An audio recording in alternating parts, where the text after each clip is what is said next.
and welcome. It's 5 o'clock straight up and down. So I'll go ahead and call this meeting to order on May 12th, 2026, and ask our city clerk to please call roll. Commissioner Henderson? Present. Commissioner Smith? Here. Commissioner Thomas? Commissioner Wilson? Present. Mayor Bray? Present. I would ask Commissioner Henderson to do the invocation, and then we'll all remain standing for the Pledge of Allegiance. Lord, we are so grateful again for this time that you've given us, grateful that you've given us the opportunity to serve this community. And so, God, our prayer is that you'll give us wisdom and that you'll give us discernment as we make decisions that affect us all. Father, we pray for those who are in this room, for our citizens who are here, and we pray for our entire city of Paducah. Lord, we pray for your covering. We pray for your blessings now in Jesus' name. Amen. Amen. I pledge allegiance to the flag of the United States of America and to the republic for which it stands, one nation, under God, indivisible, with liberty and justice for all.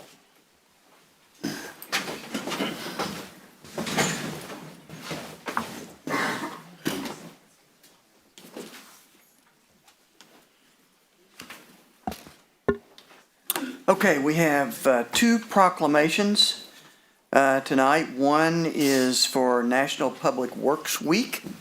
Public Works is the function that really gets out there and takes care of our community with making sure it's clean and kept up, and the trash is hauled away. And the other one is National Police Week and Police Officers Memorial Day. So I'll start with Public Works and ask Chris Yarber to come up.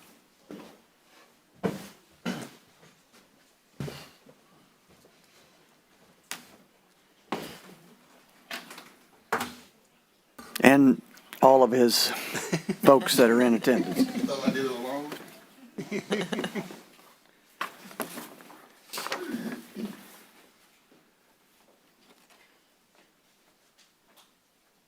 Welcome, everybody, and thanks for all that you do. Better get the right one.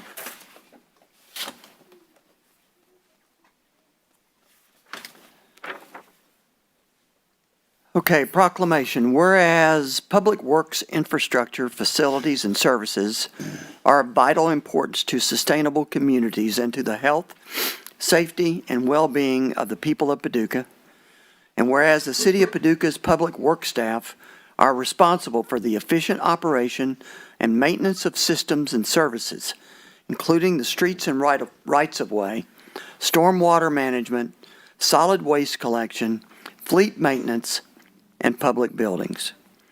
And whereas the quality and effectiveness of these facilities and services, as well as their planning, construction, and maintenance, are vitally dependent upon the dedicated efforts and skills of our public works employees.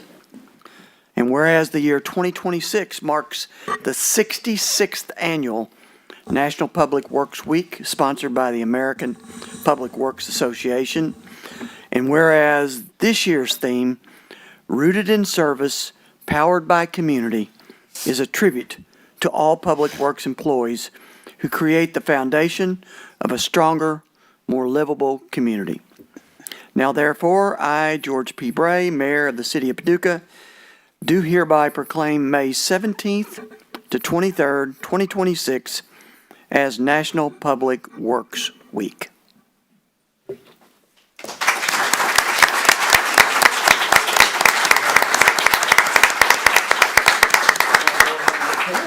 Come up, or just me and you? I'll get the whole team up there. While we wait for the picture, these are the supervisors and superintendents and clerical staff of public works. You'll never meet a group of people that are more dedicated and want to please you all's priorities and just service the community. Thank you all for all you do.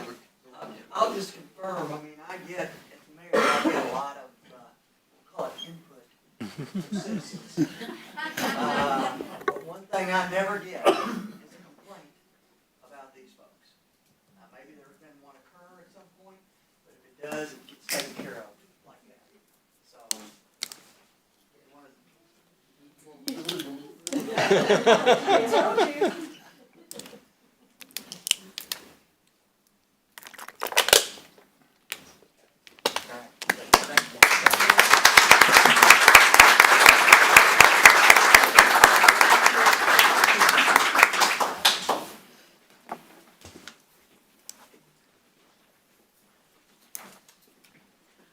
thanks.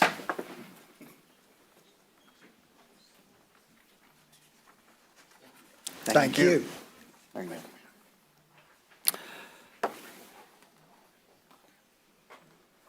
The second proclamation is concerning National Police Week. National Police Week is observed annually in the United States to honor the service and sacrifice of law enforcement officers who protect our communities with courage, integrity, and commitment.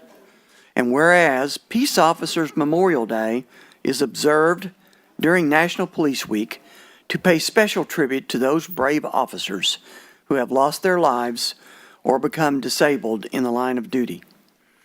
And whereas law enforcement officers across our nation serve with valor and distinction, often placing themselves in harm's way to ensure the safety and security of all citizens.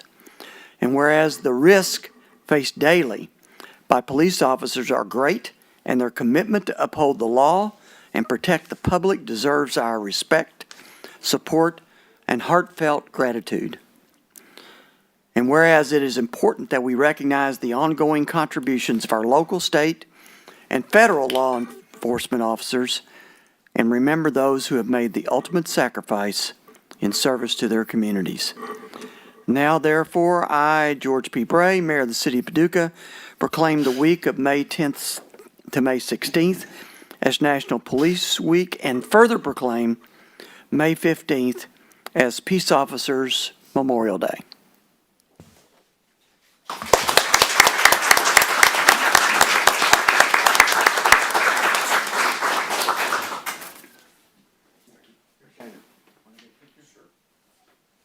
Come on up.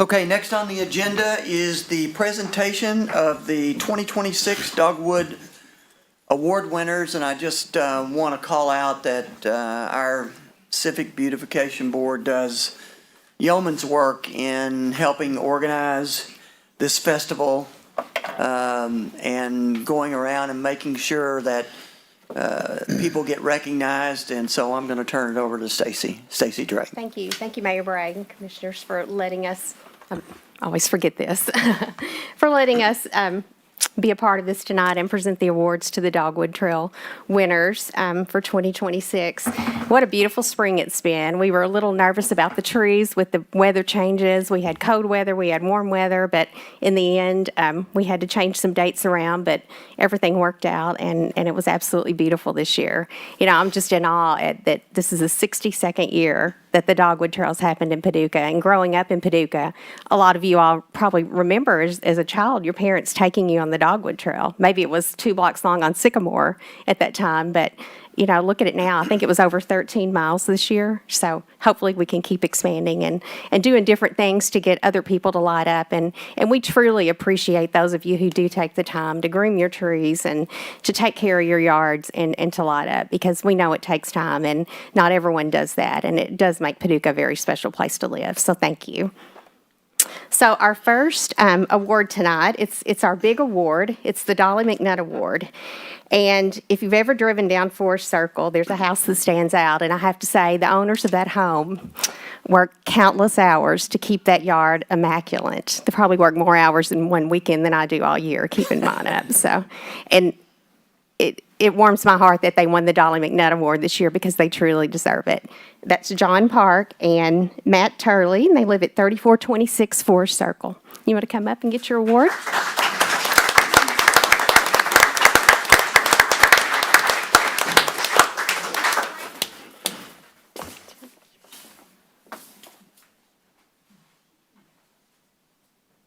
Thank you very much. You're welcome. Thank you. Our next award goes to a beautiful home on Jefferson, and they had the cutest little baby dogwoods this year. So we were really honored to give them the Baby Dogwood Award this year. And they live at 2330 Jefferson Street, and the owners of the home are Shannon and Shayna Crockett. Not here? Not here tonight. We'll get theirs to them. And our next award is a very special award, too. It goes to a local business owner in Paducah who works very hard to provide really special antiques to our town and different things to our town and do fun festivals at her business, too. But when we approached them with the award, I think you told me your tree was over 40 years old that you know of. And it's absolutely gorgeous, too. So she said it just keeps hanging on every year. They don't know if it'll be here next year or not, but it was beautiful this year. So Jenny and Chris Hudson, you come up. They live at 1104 Old Friedman Lane.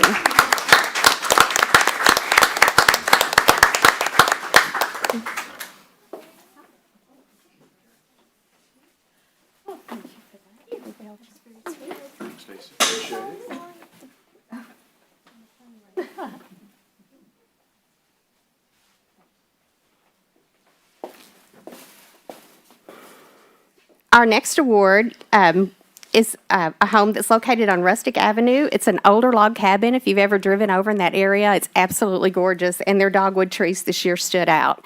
I can't count the ones that they had. You have several in your yard, I know, but it was absolutely beautiful.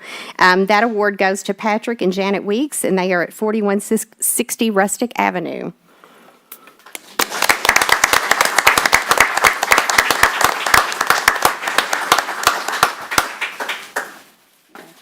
Thank you very much.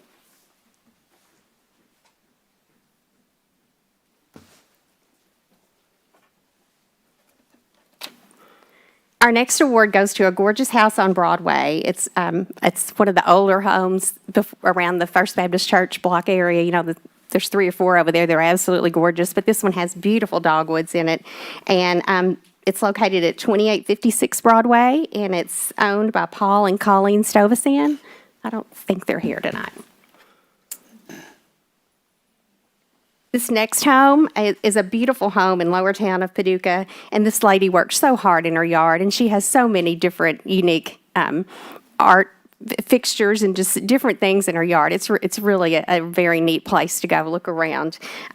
Miss Anita Stamper, who used to be a part of the Civic Beautification Board, she lives at 334 North 8th Street.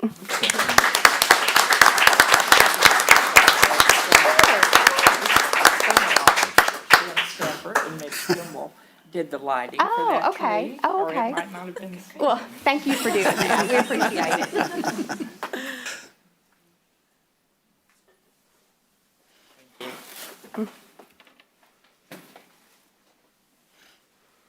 And next we have a home on Valley Drive, 141 Valley Drive.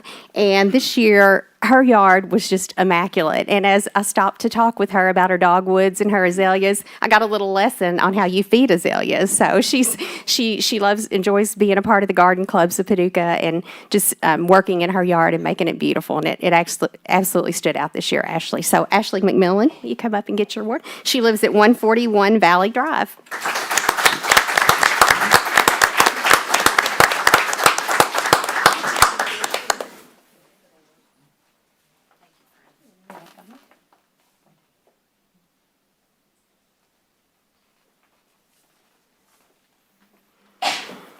And our next award goes to a couple, and I don't know how they have time to work in their yard because they spend a lot of time in the kitchen and a lot of time cooking and preparing and prepping things for their restaurant in town. She's one of our local celebrities, and her yard absolutely was gorgeous this year. She told me they'd worked in it all day as we came around to give the awards to light it up, and she had the most beautiful azaleas and dogwood trees. And that award goes to Austin Martin and Sarah Bradley at 4240 Pines Road.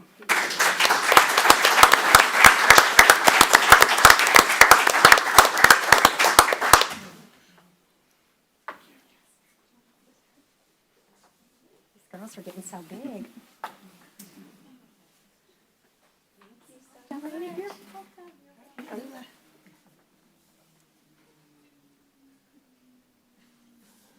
It's all these girls. Our next award goes to, she's actually a former Civic Beautification Board winner too, and Carol Vanderboe and Dr. Brian Vanderboe, and they couldn't be here tonight, but their home is absolutely lovely. And as you drive into the Fairfield neighborhood, and this year it just immediately popped because she had it lit up so beautiful, and the trees are just gorgeous out in that neighborhood anyway. But Carol really did an outstanding job of lighting her tree up this year, and it was absolutely gorgeous. So we will get her award to her. Her address is 3822 Londonderry Cove, if you know where that is. Our next winners are Douglas and Linda Painter. They actually live on Jefferson Street, and if you ever driven down Jefferson, it's a gorgeous tree. It's almost a Dolly winner. It's just a beautiful tree, and I know that they take great pride, and they've redone their landscaping in their yard this year too, and they're just taking great pride in their tree and try to keep it in top-notch shape and light it up every year. So we really appreciate the painters, but they're not here tonight, I guess. Our next award goes to Blake and Robin King. They live at 612 Woodland, and if you've ever driven down Woodland during the dogwood season, I mean, there's so many gorgeous homes over there that light up, but Blake and Robin's tree really stood out this year, and it was absolutely gorgeous when we drove down. It was like, that one has to be an award winner, so thank you all for all you do.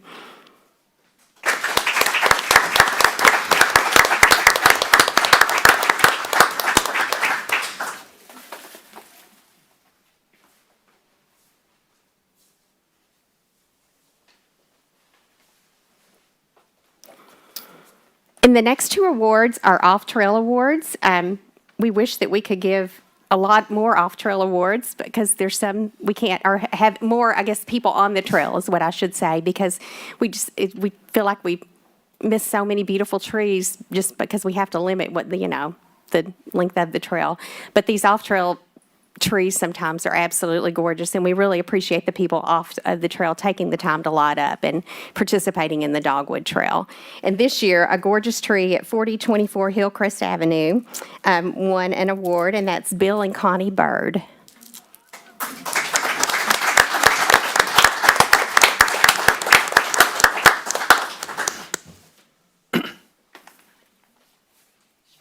You do it with her.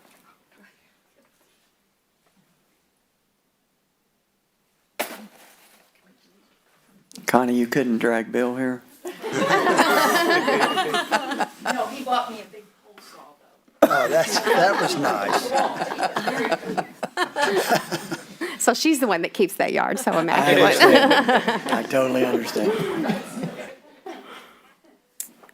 The next award is an off-trail award, and I say off-trail that the trail actually went by the side of their house, but their beautiful little garden that they had their dogwood trees in were actually off of the trail, so it was actually considered an off-trail award. It's at 502 North 6th Street in Lower Town, and Steve Hennings and Nancy Plesha are the owners of that gorgeous home.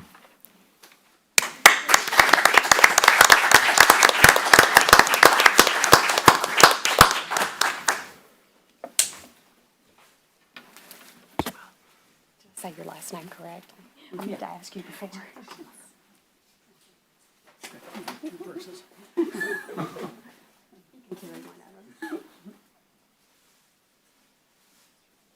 Thank you. And that concludes our awards for tonight. Thank you all.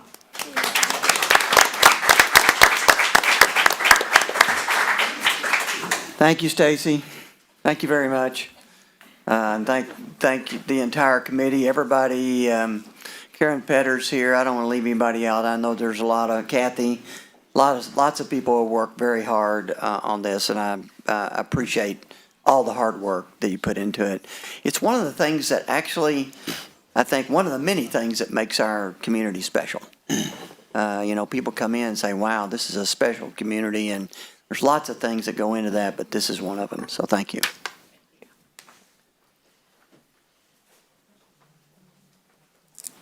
Okay, City Manager, are there any additions or deletions to the agenda? Mayor, none this evening.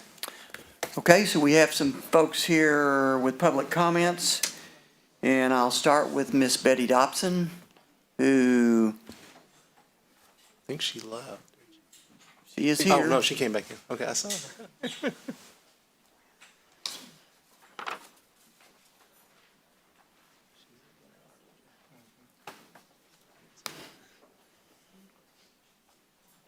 So everybody has 3 minutes, and if you would, just state your address for the benefit of all of us, please. Thank you. You know I live here. I do know that. I do know that. It's I'm Betty following the rules. Dobson. My address is 921 Oscar Cross Avenue. Rosa Scott, 1315 Park Avenue. I'm here to make a comment. I want to thank you all for your support of the Hotel Metropolitan, bringing us to this exciting point where we're going to have a new director and things of that nature. And we're working to make things good for the community. But I also wanted to bring to your attention that we had sent in an invoice for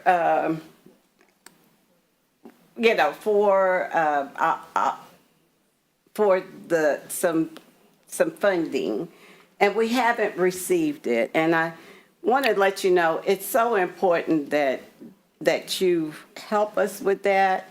And also, I don't know if you had been able to approve the budget for the construction on the hotel. It's just, look, I've been working here 26 years. I mean, most of you know how long that Rosa and I have been here working. And so just would like to say, we need that little help so we can move things forward. We've got a big group coming in. I want Paducah to look good. It's the Museum Association. And we need to be prepared for those people because they're from across Kentucky.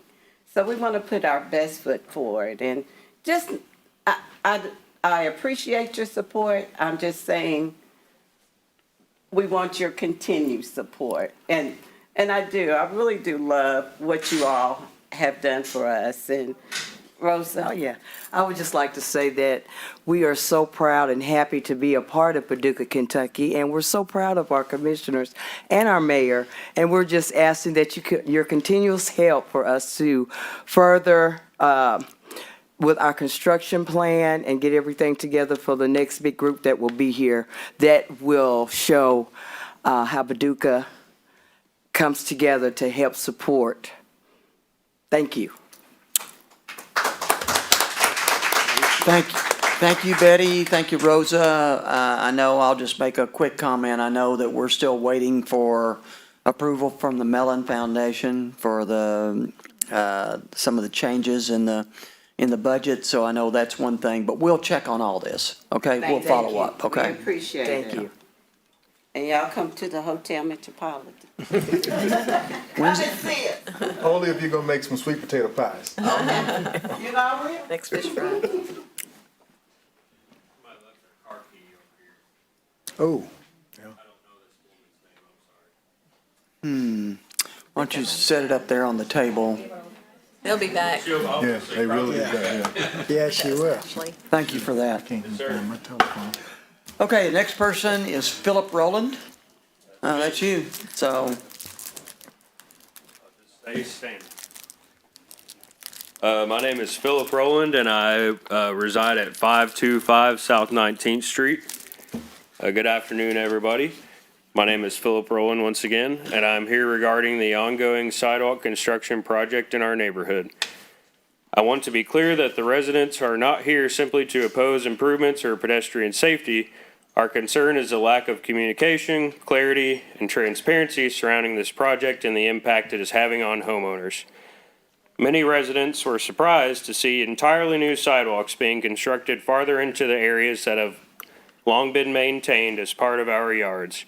In several cases, homeowners were not clearly informed ahead of time about the scope of the project, where the sidewalks would be placed, or how right-of-way boundaries were being determined.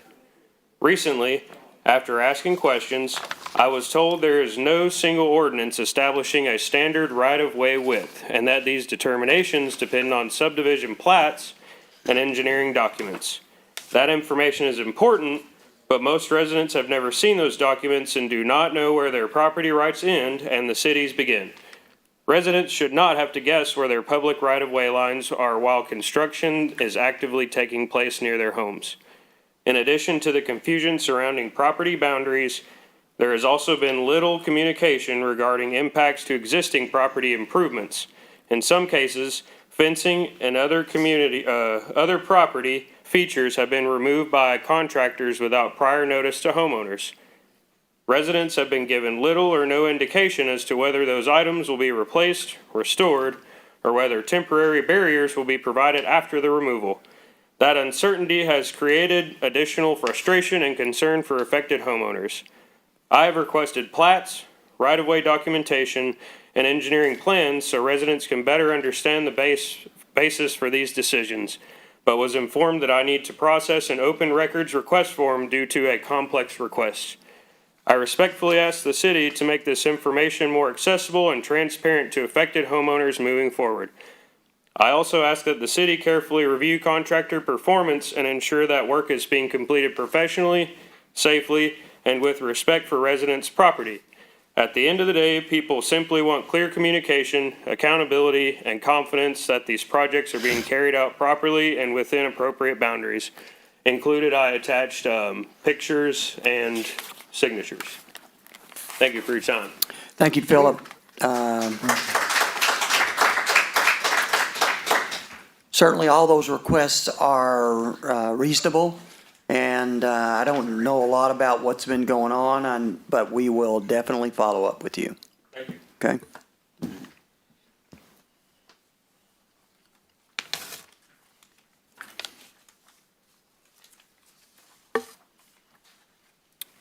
And the next public comment is Josh Massey. Massey.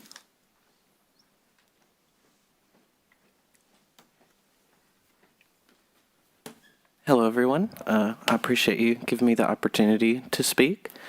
I am here to, 1150 Miller Street is my address.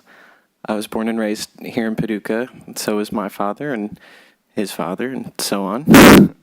But I'm here to beg and plead on behalf of my family and my friends that this commission oppose the construction of new nuclear facilities here in Paducah, Kentucky.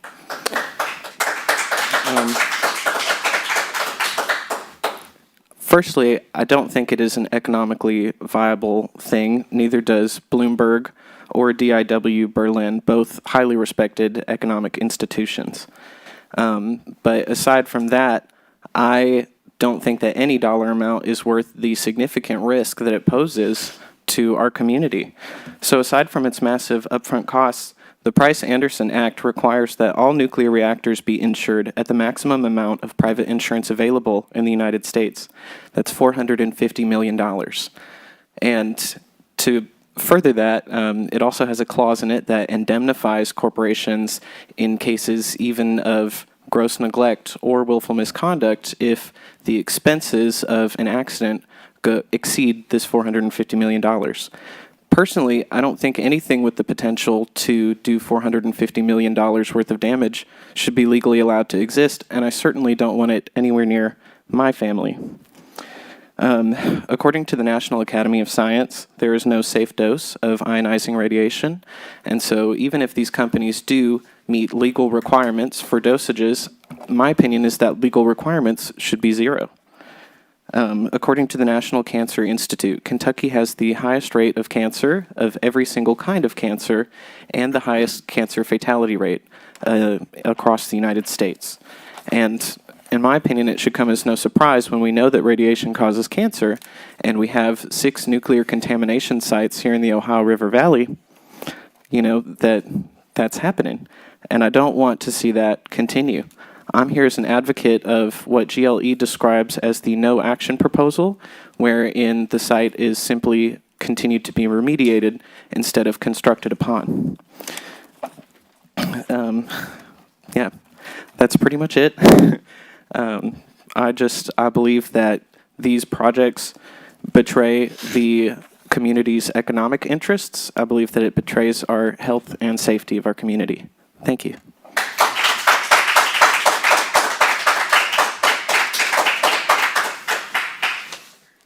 Jacob Hinkle.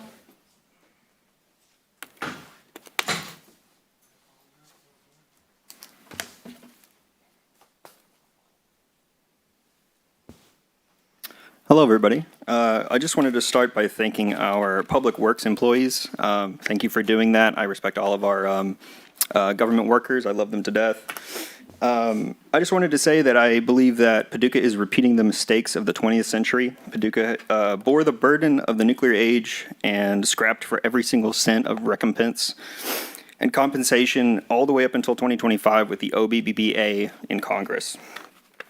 Just like with the VA, our 9/11 first responders, and every average American, your needs come second, late, or never at all. Billionaires are given the red carpet treatment, but we are given the red tape treatment. The attacks and hurdles for green energy don't just stop with production, it also ignores the land use of these disgusting facilities that we're going to be building on our land. Why do you think that our county in the west is littered with signs of skulls and crossbones? Our EPA has become a joke. Our state has rolled back groundwater protections as of last year. And many people outside of the city, especially south of here in Murray, where I came from before moving to Paducah, still rely on vastly majority well water. There's also the, I'm also concerned about our state broadly, especially with recent indications of lithium mining in eastern Kentucky. So I know that it's not just the west part of the state, it's also the east and everywhere else around this country. Paducah's wealth inequality is only outpaced by Louisville. Our average 1% income makes about $1 million. Everyone else in the county on average makes about $46,000. A handful of jobs for 0.008% of our population that would be employed by these new facilities opening up isn't going to change that one bit. In fact, healthcare costs are bound to rise from these facilities. Electric is likely to spike in price as well if patterns like in Evansville, Indiana persist, where people are facing a AI facility being built in their community as well as BlackRock purchasing their electrical grid. This has caused people to be paying more in electricity than their mortgages, sometimes $800, sometimes $900. I would be worried about the amount of money and leverage that San Francisco billionaires have in our town. You can Google the Founders Fund. Evansville has, sorry, you already got to that one. This is a nonpartisan issue to me, and it is something that, as a lifelong Democrat, I've been let down by Beshear in a major way, as well as Comer on the other side. Everyone knows that the federal government is a steamroller, but at least our local government can do is suss out the dangers and act as a roadblock or speed bump in this situation. But I fear that many are complicit. And while I'm here, I would love for y'all to fix the storm drain on 9th and Monroe. It floods every single time. 2 feet of water, middle of the crossroad. Thank you. Thank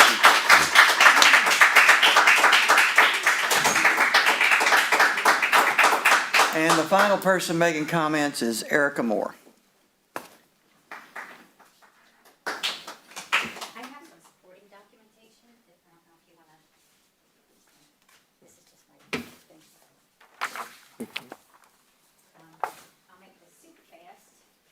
Erica Moore. I live at 422 North 7th Street in Paducah, Kentucky. And Commissioners, thank you so much for the opportunity to speak. I want to talk about a deal, or rather several deals being made on behalf of this community. And I want to ask a simple question. Is Paducah actually getting a good return on this investment? Because right now the math does not add up. Let's start with what we already know. The federal government spent 61 years enriching uranium at the Paducah Gaseous Diffusion Plant.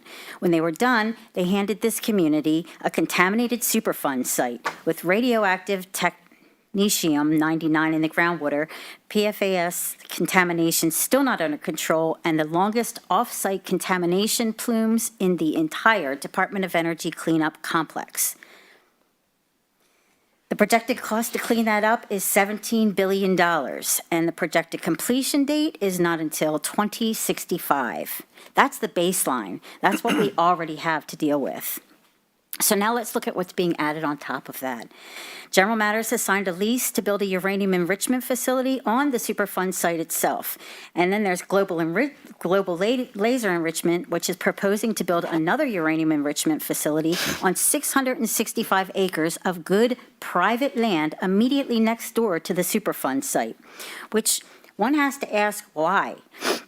We already have 3,556 acres of federally designated nuclear industrial land right there, land we are already spending $17 billion to clean up. If uranium enrichment is going to happen near Paducah, why does a private company get to use new clean land outside the regulatory framework that governs the contaminated site next door, rather than on the federal site that already exists for exactly this purpose?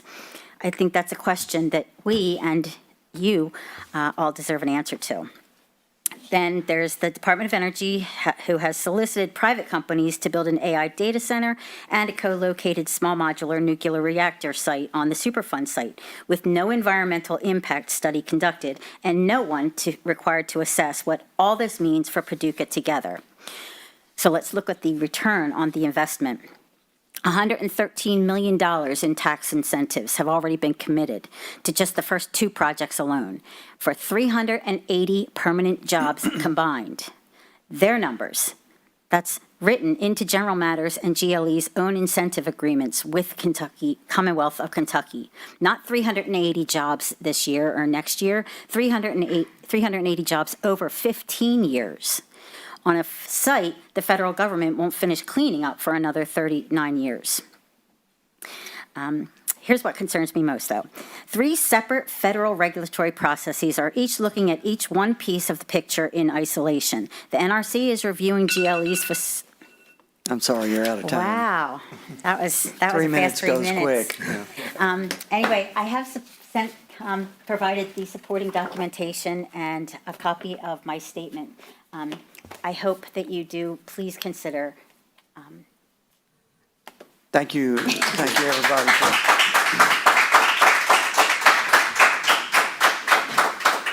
For being here, and I would just remind everybody that, the land that the proposed projects are on is in the county, not in the city. And so I think you need to take your comments, there as well, because the land is not in the city limits. So, but thank you for being here. We'll now move to the consent agenda, which are considered to be routine by the Board of Commissioners and will be enacted by one motion and one vote. There will be no separate discussion of these items unless a board member so requests, in which event the item will be removed from the consent agenda and considered separately.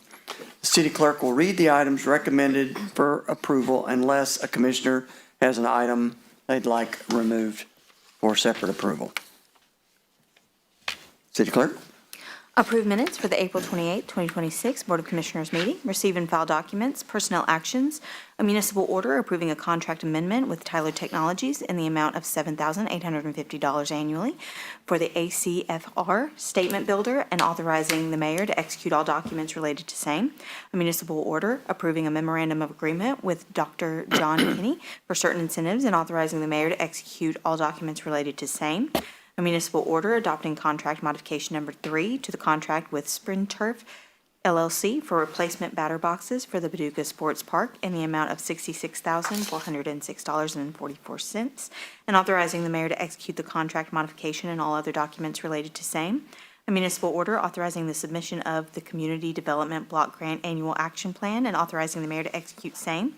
A municipal order approving a contract with Atlantic Emergency Solutions for purchase of turnout gear in the total amount of $43,949.04, and authorizing the mayor to sign all documents related to same. So moved. Second. Call roll. Commissioner Henderson? Aye. Commissioner Smith? Aye. Commissioner Thomas? Aye.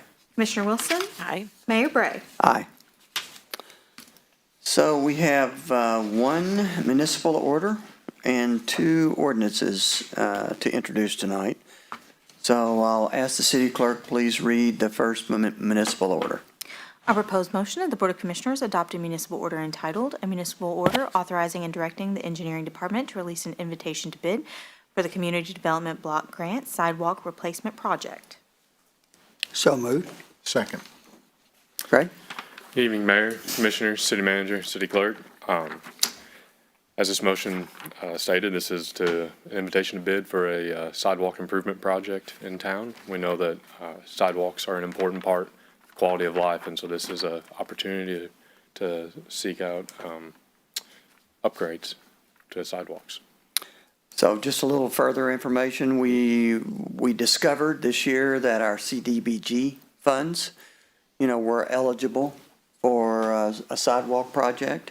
Not a huge project, but Greg is in the process of looking for the right location. And hopefully this is something that will continue in future years, but I think the commission is pretty resolved that we know how important sidewalks are. And sidewalk improvement, it's a very expensive process to improve sidewalks. And so when we get a chance to get some grant money to do it, we want to take advantage of it. Absolutely. Did I say that correctly? Yes. Okay. And on the topic, with the gentleman that spoke earlier, with the sidewalk part, because because you were great, and Greg helped out whenever my grandmother's front yard was getting new sidewalks, and she was never notified about them coming onto her property line and messing up her recently improved walkway. So what are we doing to improve that communication gap with these contractors that are doing this work? Because, I called you and you were right down there to fix it, but it's the contractors that are kind of. So in that particular instance, that was an unfortunate misunderstanding on the contractor's part. That is not a common occurrence.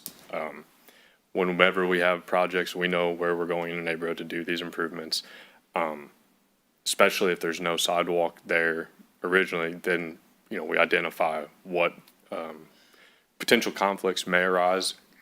Property owners are communicated with ahead of time, every one of them, to seek out and let them know this is what we're doing, this is where we're coming, this is what's involved.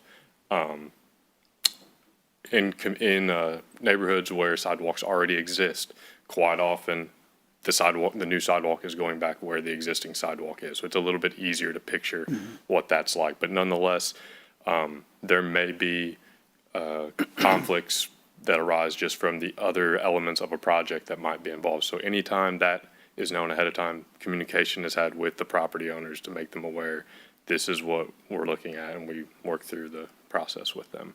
And that's the city communicating? Yes. Okay. What's the form of communication? Because obviously it's not just this, but every time we have even public comments, the main thing that is stated, we didn't know. So how are we communicating? In the field meetings with the property owners, explaining this is what's happening, this is what we're doing. So and each situation is unique as far as what any potential conflict may be. So every situation is unique in that regard. So is it possible that property owners, there are people maybe renting some property and property owners are not necessarily communicating to those who rent? That's possible. I don't know if that would be the majority of situations, but that is certainly possible. I think oftentimes there is specifically with right-of-way and private property, and just understanding the difference between the two and where the line is and how they interact and responsibilities of property owners is sometimes not always the easiest to get everybody to understand how this works. I think maybe that's where confusion comes into play sometimes. Thank you. Yep. Is it, do we like door hangers? Because I know, in politicking, you go around knocking on a lot of doors. We do It's hard to find people at home lots of times. Right. Well, we send out the PSAs that Pam puts out whenever we're going into a neighborhood. By mail? Through the Pam's email, Oh, okay. the email notification system. Okay. But then whenever we identify a potential property owner where we know there's an existing feature that there's going to be some sort of conflict with this work, that communication is, we reach out to them and establish a meeting in the field to explain this is exactly what we're talking about and make sure everybody understands. I'm finding out that people don't even read their mail these days. Yeah, that's true. I mean, sometimes you can't do anything about it because you can't spoon feed information to people, but things like door hangers and all that are really good because it is hard to catch people at home to do it. So I don't know if we're going to that level of rigor, but if we're not, maybe that would be a good thing to do or consider. I think the message from the commission has been pretty consistent, when changes are being made in front of people's houses, we just want to make sure that they know everything that's going on. Yes. Yeah. Property owners are communicated with whenever our projects come through their neighborhoods. And you're going to follow up with Mr. Rowland there? Yeah, absolutely. Okay. Cool. Thank you. Thanks, sir. Yep. All right. Call roll, please. Commissioner Henderson? Aye. Commissioner Smith? Aye. Commissioner Thomas? Aye. Commissioner Wilson? Aye. Mayor Bray? Aye. Okay, we have a text amendment to our residential zone R3, and I'll ask City Clerk to please read it. A proposed motion of the Board of Commissioners introduce an ordinance entitled, an ordinance amending Chapter 126 zoning, Section 104, medium-density residential zone, R3 of the Code of Ordinances of the City of Paducah. This ordinance is summarized as follows. This ordinance amends the R3 medium-density residential zone to create a more appropriate transition to the R4 high-density residential zone by expanding permitted residential and neighborhood-serving uses. The amendments reduce minimum lot size and width requirements to better reflect the historic development patterns found in established neighborhoods such as the South Side and North Side historic districts, while also encouraging infill development and reducing nonconformities. The ordinance further introduces neighborhood corner stores as a permitted use to provide walkable access to goods and services, encourage community interaction, and support neighborhood revitalization. The Paducah Planning Commission held a public hearing on April 6, 2026, and subsequently forwarded a favorable recommendation to the City Commission that the City Commission approve the proposed text amendment. So moved. Second. Good Carol? evening, Mayor and Commission, City Manager and City Clerk. As Lindsay read that very thoroughly, it's pretty self-explanatory, but it does open the way for corner stores. They're no longer conditional uses. They'll be principally permitted, as well as daycare, places of worship, and primarily in that area. It's part of the South Side development, that R3 and R4. So it's pretty straightforward, but it's an exciting step toward bringing back a viable anchor in a neighborhood. We made questions? several exciting steps, so this is one of many. We feel that way, so it's good to hear you all I say agree. that. And I would be remiss if I didn't. Josh Summers really done the majority of work on this, and he couldn't be here tonight, and he was a little sad about that because he felt like he was getting it started over the finish line, but he had a family commitment and couldn't be here tonight. Understood. But he's done the heavy lifting. Any questions? Commissioner, questions? No. Okay, thank you. So we have one more ordinance to introduce, and that's approve a budget amendment, and I'll ask the city clerk to please read that. And that'll be followed by discussion on our budget. I propose motion that the Board of Commissioners introduce an ordinance entitled, an ordinance amending ordinance number 2025-06-8847, entitled, an ordinance adopting the City of Paducah, Kentucky annual operating budget for the fiscal year July 1, 2025 through June 30th, 2026 by estimating revenues and resources and appropriating funds for the operation of city government. This ordinance is summarized as follows. That the annual budget for fiscal year beginning July 1, 2025 and ending June 30th, 2026, as adopted by ordinance number 2025-06-8847, be amended by the following reappropriations. Increase revenue and expenditures for the general fund by $58,901. Increase revenue and expenditures for the capital projects fund by $2,471,988. Increase revenue and expenditures for the grant fund by $638. Increase expenditures for the debt service fund by $772,843. Increase revenue and expenditures for the bond fund by $572,757. Increase revenue and expenditures for the health insurance fund by $247,475. So moved. Second. Okay. Good evening, Mayor, Commissioners, City Managers, City Clerk. Tonight, I'm presenting the second budget amendment for this fiscal year to address various adjustments that we've identified in the second half of the fiscal year. These adjustments span several categories, including those resulting from commission actions such as grant awards, project funding updates, and bond activity, as well as adjustments to better reflect the most current information we have available as we move through the final quarter of the year. Also, as we near year end, we have identified some contracts and projects that will continue on into fiscal 27. This amendment authorizes the establishment of project accounts to allow them to move forward into the next fiscal year. Do you all have any questions about any of them? None from me. Okay.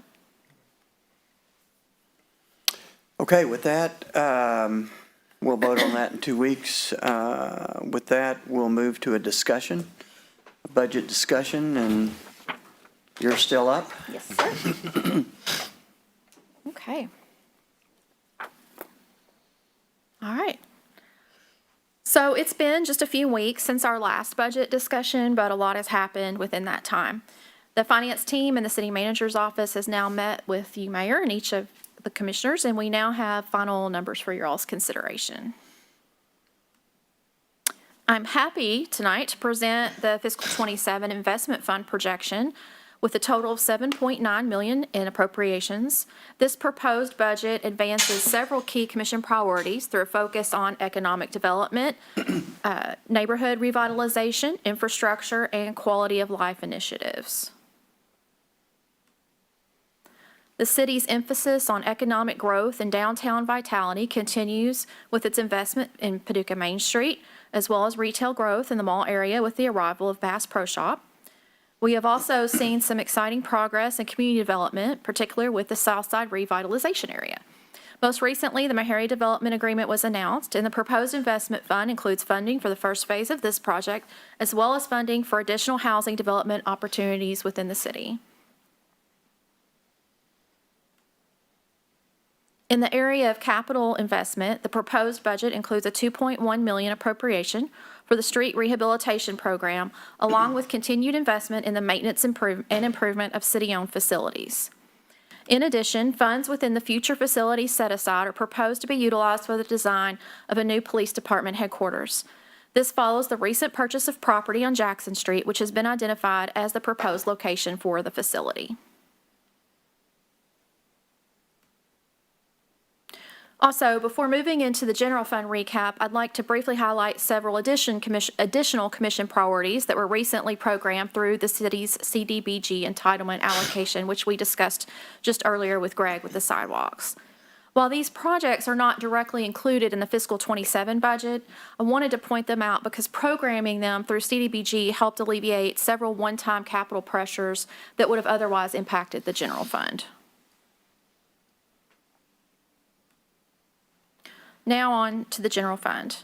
We have discussed both general fund revenues and appropriations, but since this is the final meeting before we have our first reading, I'd like to do a quick review and update. As we discussed last meeting, over 80% of the general fund revenue is composed of what we call the Big Four: payroll tax, insurance premium tax, real estate property tax, and business license. The total of these revenues projected for fiscal 27 is just under $42 million, which is an increase of approximately $1.4 million. This increase is concentrated within payroll tax and business license. This will be the second year of our 5-year phase-in for the inflationary threshold adjustment for business license, which we are expecting to generate an additional $300,000. We are projecting that payroll tax will continue in a modest yet positive trajectory with a 3% increase in revenue expected. Overall, general fund revenue remains stable and continues to show modest growth. However, expenditure growth is outpacing revenue growth, which remains an ongoing challenge moving forward. After much work and consideration, appropriations have been held to a $500,000 increase with a total of $51.7 million. Tremendous amount of pressure was put on the general fund this year due to rising costs. Majority of this was realized in personnel. Initial calculations using existing staffing levels projected a $2.2 million increase. The recently adopted union contracts with both Paducah Police Bargaining Unit and AFSCME allowed for adjustments to keep these wage groups in line with surrounding municipalities. The rising cost of health insurance was also a driver in the personnel category. To help manage these increases, 9 unfilled positions were frozen, resulting in a savings of approximately $800,000. Additional pressures within the fiscal 27 budget include inflationary increases in fuel and fuel-driven commodities, rising software maintenance costs, and increased demand for legal services. At the same time, capital needs continue to compete with operational service demands as the city works to remain within its financial capacity. While several smaller capital items were programmed through the CDBG fund and current year one-time appropriations, larger facility projects that will ultimately require bonding are quickly approaching. This slide reflects several of the highest priority items identified within the city's 5-year capital improvement plan that are currently unfunded within the fiscal 27 budget projection. As mentioned earlier, funding is available within the future facility set aside to begin design of the police department headquarters. However, the remaining projects shown here are not currently programmed. So when we update the CIP plan, we'll be rolling those forward into the next year. Looking ahead, the construction phases associated with these larger public facility projects are also nearing consideration. Current estimates indicate that a future public safety bond issue in the range of approximately $25 million would likely be required to complete both the police department headquarters and fire station number 4 replacement.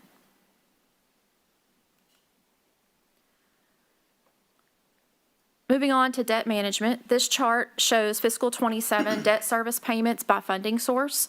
Appropriations total $5.5 million. The 2027 debt service fund does include provisions for 1 new borrowing to contribute to IDA's construction of a speculative building. State grant funds have been received in the amount of $2 million for the construction of this building, and earlier in fiscal 26, the city agreed to contribute up to $6 million towards the project. Despite the addition of new borrowing, debt service appropriations are flat from fiscal 26 due to the redemption of other bond issues this fiscal year. There are no further bond redemptions scheduled in fiscal 27.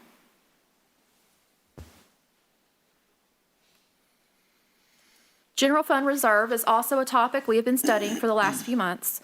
Our current budget ordinance requires that our minimum undesignated cash balance be no less than 10% of budgeted appropriations. The finance team, along with the city manager's office, are recommending that this year we raise that reserve to 25%, which is equal to 3 months of operating expenses. We've done a study of best practices as well as other cities around us. While GFOA best practices recommends a minimum of 2 months of operating expenses, we feel that 3 months puts us in a healthier position should we be faced with an emergency or natural disaster. And that is in line with what we found with other cities around us. As we conclude this year's budget discussions, I believe the proposed 27 budget reflects a thoughtful and balanced approach to a challenging financial environment. The budget continues to support the Commission's priorities in the area of economic development, neighborhood reinvestment, infrastructure, and quality of life, while also recognizing the increasing pressure that rising operational costs are placing on local governments across the country. Despite these pressures, the city remains in a stable financial position. Core revenues continue to show positive growth, debt levels remain manageable, and the proposed increase in the reserve levels represent another important step towards strengthening the city's long-term financial resiliency. At the same time, this budget also highlights the growing challenge of budgeting service expectations with capital and operational needs. Significant unfunded facility infrastructure projects remain on the horizon, and future budget cycles will require continued prioritization and strategic planning.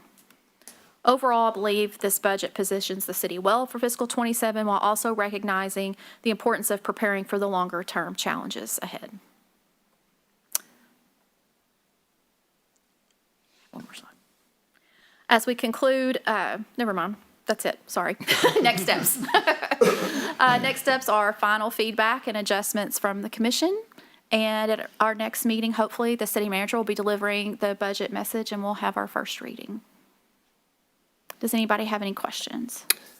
Yeah, I'll start. So the 25% reserve. Yes. Is that something we have to vote on? We would do it as part of the budget adoption. Okay. That is programmed, that amount would be programmed into our budget, our actual, how we fund the budget. Yes, and it's in the first part of the budget ordinance before the exhibit.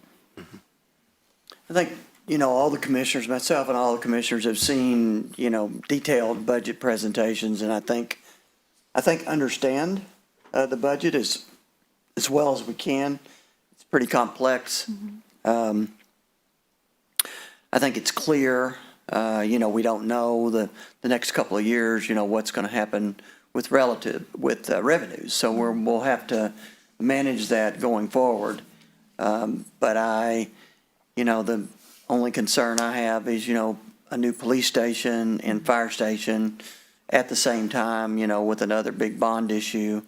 The timing of that is, it's important. And I think we have to be prepared for that. And one of the things I would ask is, are there any efficiencies from those moves?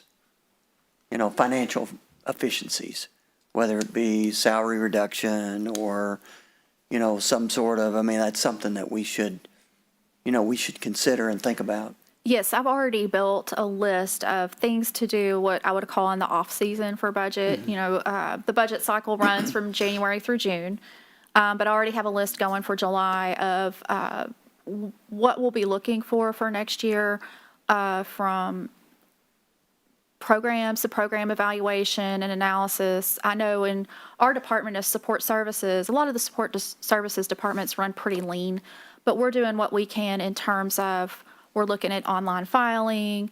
We're doing a lot of contact by email, trying to cut down on postage, paper, those types of things, which don't save a lot of money, but saving the time is where we're gaining those efficiencies, because anything we can do, like with online filing, to save time allows our employees to focus more on compliance and, finding accounts that we need, taxpayers that we need to get their bills paid, and focus more on revenue equity. So, it's going to mean different things for different departments. But like I said, I've already got a running list of the things the city manager and I will be working on over the next year.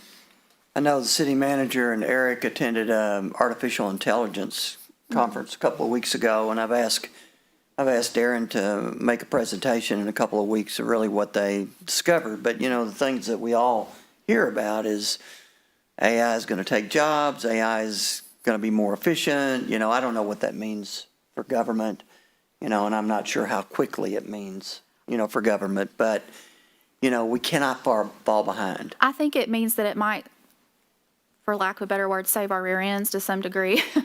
I know with the clerk's office, there's some AI that we could use that would save her a tremendous amount of time and redaction, things of that nature, that we're already learning about tools that we can use to help us be more efficient.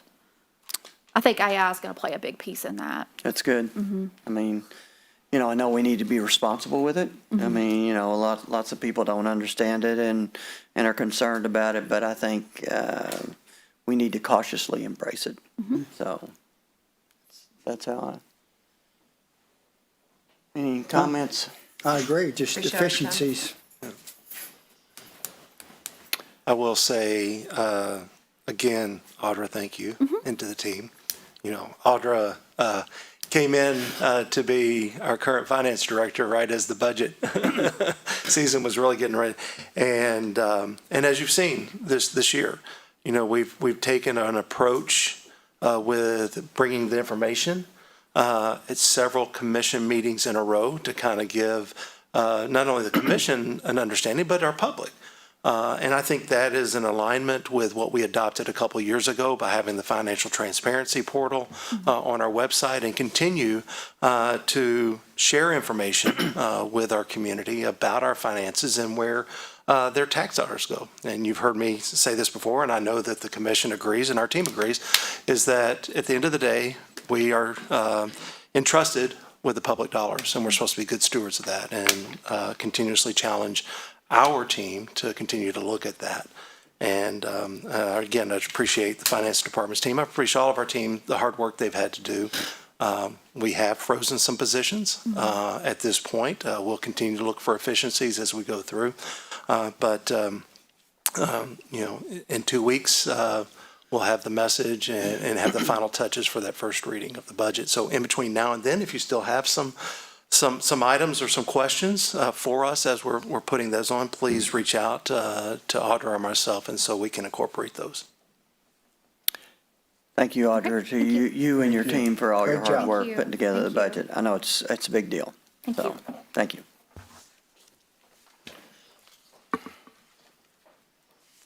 I don't think I missed anything. City Manager, any comments from you? Mayor and Commission, just as an acknowledgement, earlier today had the opportunity to spend some time out at the Pittman College of Engineering, our UK campus here in Paducah. Commissioner and Mayor Pro Tem Wilson was out there and did a real fine job of welcoming and highlighting our projects, and so thank you for your comments there. I got to participate on a panel with kind of talking to our friends and neighbors from Lexington and the UK campus there about the importance of that college here to this community, and what does it mean in relationship to our building the next generation of opportunities for engineers and the need for that in our community. And so I was excited to have the opportunity to participate on that and represent the city. And the large bus group is in the area from Lexington, visiting downtown for lunch today, and hopefully did some retail therapy as well with that. And so just honored to support the work of Dr. Liu and his team out there on the campus. Okay, comments from commissioners? Yeah, I just got one. First, I wanted to apologize for running late to the meeting, but I had a pretty good excuse. There was an elderly lady that was stuck on the top of a sidewalk on Kentucky Avenue, you know, right in front of Plaza Tire, where the sidewalk ends, and then the railroad track. So her motorized wheelchair was stuck there, and I couldn't not stop, so I turned around. And but I wanted to bring that up, but it'd probably be outside of here, but because that's a state route, if I'm not mistaken. So just wanted to apologize for running late, but no problem. Good Just reason. leave earlier. Yeah. Right. And then two, no, it stops like right. Yeah, Really? either way. Yeah. And it's like a really gravelly and like it's weird how it is. So, and then two, last week, I want to thank our planning department and Palmer and everyone that was involved on the South Side door knocking campaign. It was a very positive experience meeting the community out there, and we got some great feedback. And I specifically did from people, you know, that were new residents that didn't get the original mailers and things that went out because they weren't living in those homes yet. So it was just a great experience. So I appreciate our planning department and everybody that was involved with that. So. Great.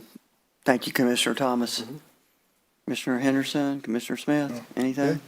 All right. I would entertain a motion to adjourn then. We do not have an executive session. Second. Call roll. Commissioner Henderson? Aye. Commissioner Smith? Aye. Commissioner Thomas? Aye. Commissioner Wilson? Aye. Mayor Bray? Aye. Oh, go for it.